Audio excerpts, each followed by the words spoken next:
Joining me now from Fort Worth, Texas, Tarrant County Sheriff Bill Waybourn. Hi, Sheriff. So some of the nation's biggest cities, like I just mentioned there, they've been riddled with violent unrest for weeks now, some even months.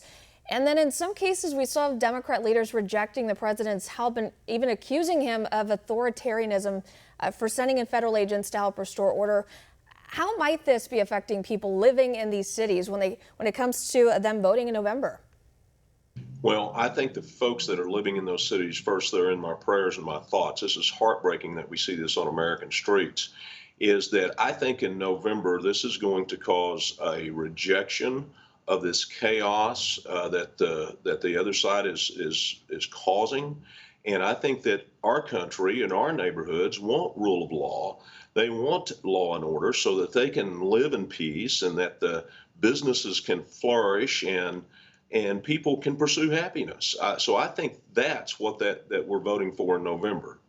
Well, and what we've seen a lot of Republicans and Democrats agree on is that some of these protests did start off peacefully, but that's certainly not the case anymore. So why do you think it is so difficult for some Democrat leaders and officials to call out the violence and call out the crime and take some quick action to stop it all? Well, I think they're very fearful of retribution, and what we're seeing on a national level of Democratic leaders that have switched positions is I don't think that they know where they stand. They're not sure, they're not being affected by it, and they're very fearful of taking a stand. Well, and we're about 77 days away from the election. A lot's on the line here. The president's called Joe Biden, who's on his way to become the nominee. We have the convention happening this week, but the president's been calling Biden a puppet of left-wing extremists who wants to erase our borders, eliminate police. Now, Biden hasn't quite said that he wants to eliminate police, but he has supported defunding police and redirecting the funds. Would you feel confident in Biden's ability to make sure that our nation's secure and safe if he does win this fall? No. The short answer is no. Why? I think, again, his actions have stated to us that he will defund the police. He will have open borders. He wants Medicare for all. He doesn't want to deport the criminals that are causing havoc on our street. And he has not come out and condemned any of this violence that I've heard. He hasn't come out and told Portland to get their house in order or Seattle. We've seen none of that. So why should he change if he gets elected? And I think that's probably a question that I'm sure many voters have in mind as well. Like you said, he hasn't come out and condemned it, and a lot of people are wondering why. I want to move to Minnesota, though. The governor there is saying that he thought it was a really bad idea to have President Trump visit the makeshift memorial that was set up for George Floyd in Minneapolis at the site where Floyd's fatal encounter with police took place. Do you agree with that? Would it be a bad idea?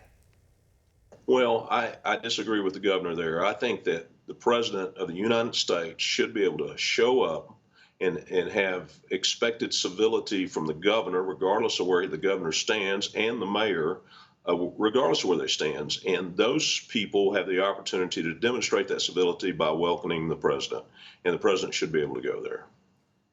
And certainly, we know both sides can agree that things are very polarized right now. So it might benefit the country to see leaders coming together and welcoming each other at a time like this, when things are certainly very heated and emotions are running very, very high. But we have also seen the president. He himself has been criticized for his hardline stance regarding our border. It's something that he campaigned on heavily, but won him the first time around when he went for the White House in 2016. So based on your experience in law enforcement, you've had a long career in this. What do you make of the way the president's handled immigration and the border and securing our border so far?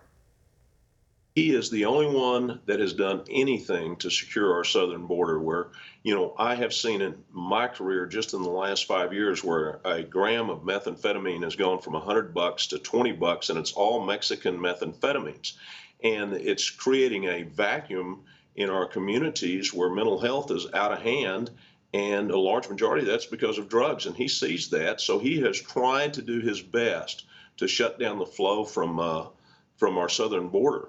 And so he's the only one that's worked on it. Congress hasn't done anything, and the Senate hasn't done anything either by any means. And I do want to, so right now we are seeing that, immigration has slowed. There have been reports that it's slowed because of this pandemic. From what you're seeing happening in Texas, what's your take on that? Do you agree with that? Do you think that immigration has slowed? Is it the same? Has it been impacted at all by this pandemic? Want to see more videos like this? Click on the link below and subscribe to One America News on YouTube. And call your cable provider and kindly demand that One America News is added to your lineup. Call and subscribe today.